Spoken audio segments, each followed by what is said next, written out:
We're going to enter a cave, and that is how it look like.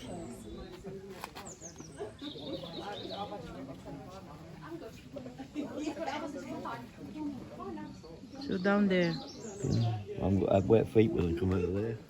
that cave. Are we going to stand I've no idea where we're or we going. climb? I've no idea where we're going to go, sweetie. Oh, I don't know. so we wait here, Yeah. and the guide will take us. Yeah. Error. So good afternoon everybody, welcome to the Heights of Abraham. My name is Matthew and sadly for all of you, I'll be guiding you through the Great Masson Cavern today. I say sadly because more people get lost on my tours than with any other member of the cave team. But that might not be a bad thing because if you've got someone with you that you really would like to get rid of, you can just give me £5 and I'll drop them down the nearest mine shaft for you. 50 quid if you want that doing to a mother-in-law as well. Okay, so first of all, let me just tell you what you're getting yourselves in for. We'll be travelling a quarter of a mile underground. We're going to come out near the top of the hill and then it's a quarter of a mile back down at your own pace. Half a mile round trip altogether. We are going through a cavern system at the end of the day, so there will be a few wet, slippery, uneven floors down there. We do provide you with handrails though wherever you'll need to use them. And looking around, none of you are wearing high heel stilettos, which is great to see. I don't think anyone's going to fall prey to natural selection on this particular tour. Speaking of natural selection though, if you're more than 5 feet... So we're entering now. Be careful, sweetie. Yep.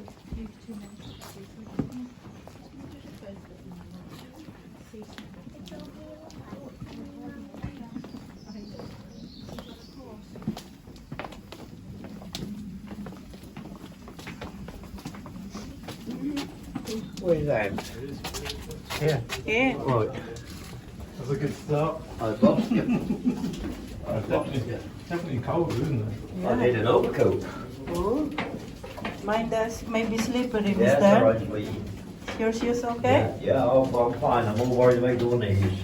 No, don't worry about my knee. It's just steep. Okay.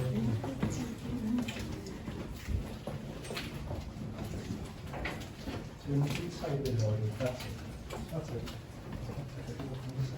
And your head is alright. Mine is scratching the ceiling. Oh.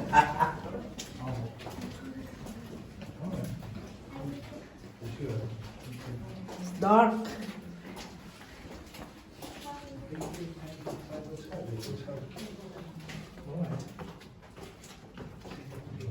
Really, a cave. There's water. Yeah, that's all the year round, I think.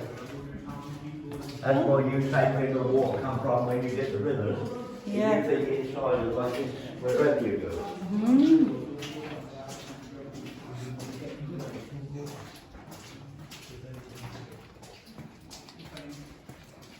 It's sandy there, so that he had that as a bit of an advantage. He might have simply been climbing up the mine shaft, maybe erecting some primitive scaffolding wherever he thought it necessary. Sometimes they would actually ride up and down in the buckets. Because with the winch system, it did have brakes, but no gears. Some artificial lights that would shine down here just to recreate the shaft of natural light that would have been coming down the mine shaft, but not anymore. Starts to rain. Shine the torch up there. It was a bit of cardboard painted up like concrete, saving money on cave maintenance. And the truth is, The truth is, it is concrete. Concrete. But that doesn't sound as fun, does it? You can see all the really weird shapes in here where the water would have been swirling around, creating pockets of air and breaking off extra chunks of rock here and there. And you've got some, what they call pocketing or scalloping marks in the rock. There's a bit of visual proof that there was water swirling around in here at some point. Even looks like there's an elephant right there, look, holding up the chandelier, his trunk with his mouth open, and his beady eye on us. That's nice to point out to the kids. Rocky the elephant, but normally I don't point out the big elephant in the room. Did you make his own? Wealthy man. you come here, it's better, sweetie. Up there, at 11 o'clock. 11 o'clock. Yeah, now, straight up. See, it's roll it, knuckle it.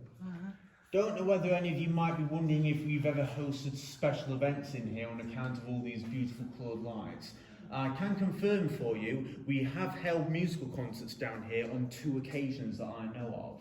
So I imagine what that would sound like, a rave in a cave, using the natural acoustics to aid the musical effect. I don't believe that we've ever had anyone playing a piano down here though. That would present a logistical nightmare. If you dropped a grand piano down that mine shaft, you'd only hear the note A flat minor.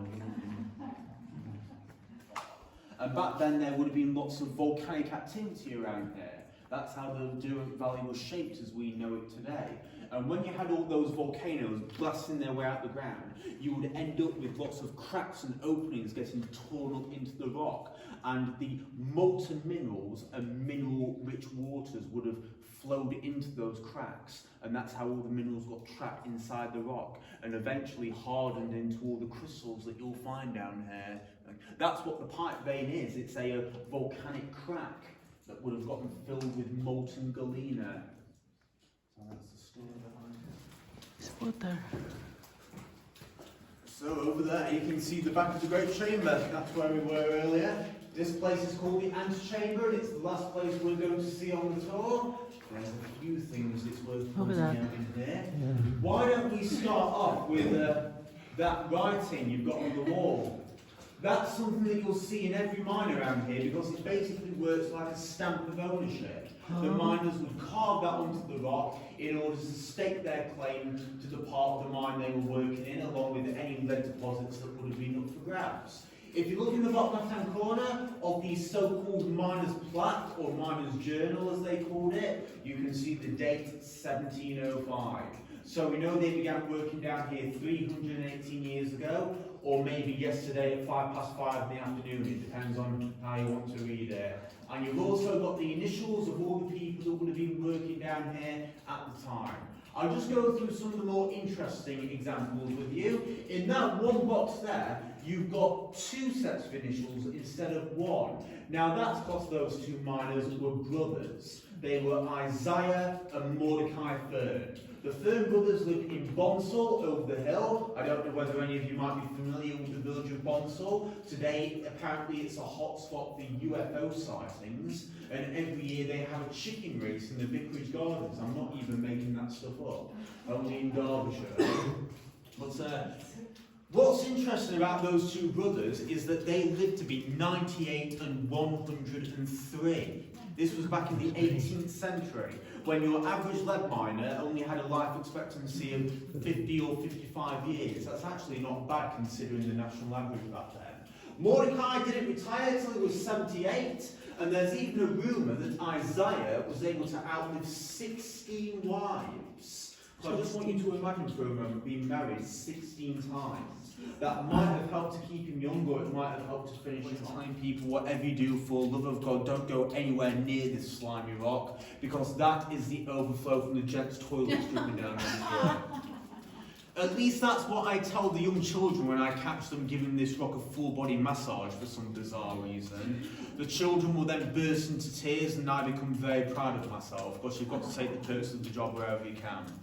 But some of you might be wondering why you've not seen any stalactites down here. You know, stalactites, those spiky things made from calcium carbonate that you find growing down from cavern ceilings, and when they grow up from the ground you call them stalagmites. Tites go down, mites go up. And you've not seen any down here because it's too dry.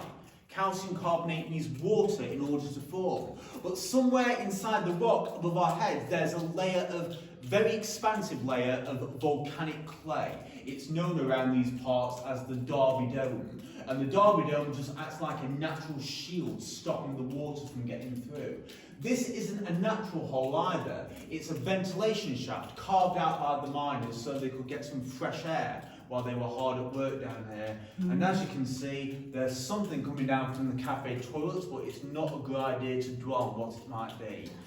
Well, it's coming down too quickly for a stalactite to form. This is what we end up with instead. It's a crazy build-up of calcium carbonate known as a flowstone.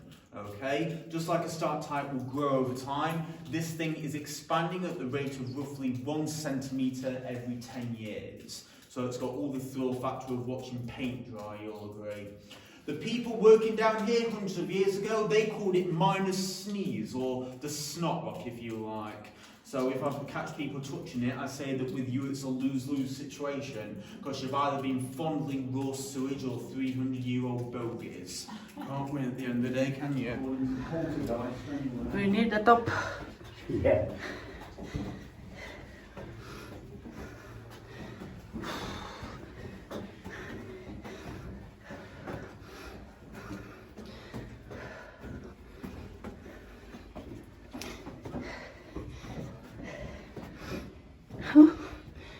Whew. There's 81, not 80.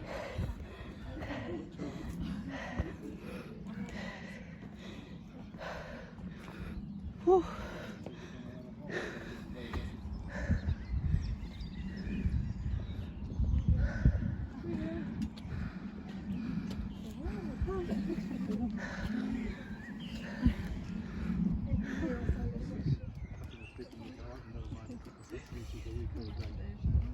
Well, apparently, when Mordecai retired from mining at the ripe old age of 78, he was only really sort of retired for a few months or years before he got bored and he decided to open a shop in Bonsall. And apparently, At last, we survived. Yeah. At least Survived the if you want to go up cave. to the top, oh, do you got to have a look at that where that because I can see that where they bored a little bit. What I couldn't understand is the time he come up and down, he hadn't told us that was boarded, had he? Because I thought, well, why can't we see daylight if he was going up and down? It's boarded now, isn't it? Yeah. Yeah. But he hadn't told us before then. I hadn't seen the board till he pointed.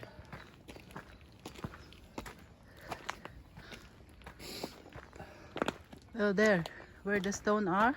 What's this? Something right there. Who's saying there? Tinkle Shaft. Ah, there. I saw. So how they go down there?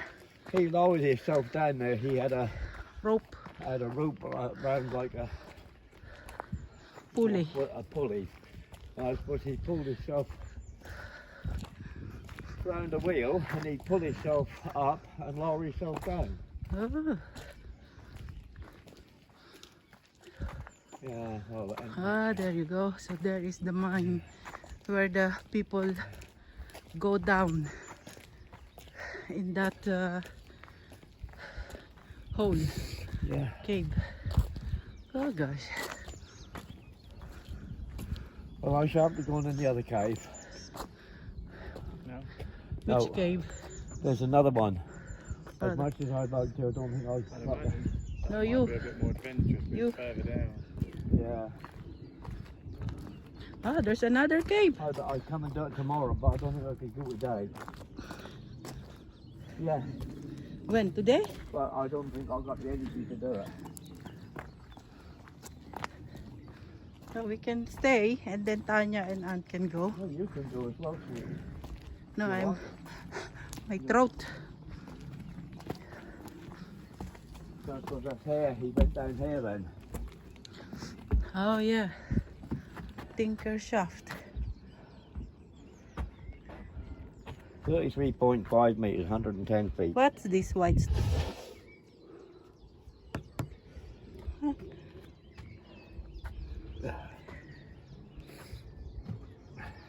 Flora and fauna.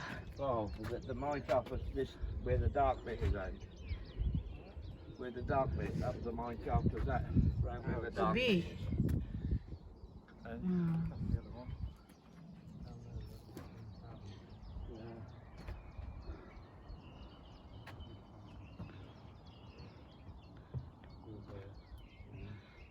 Uh-huh.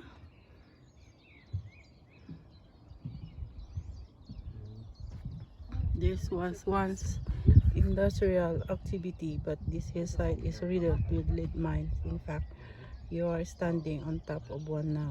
Oh. Right, so this is a lead mine. And this is how they mine in the old days. That one. And these are the tools, I presume.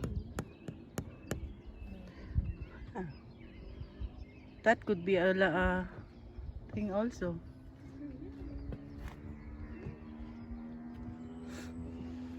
Gravity. So this is the end of the journey. So we are going to have some snacks now. Hope you enjoy it. Did you enjoy it?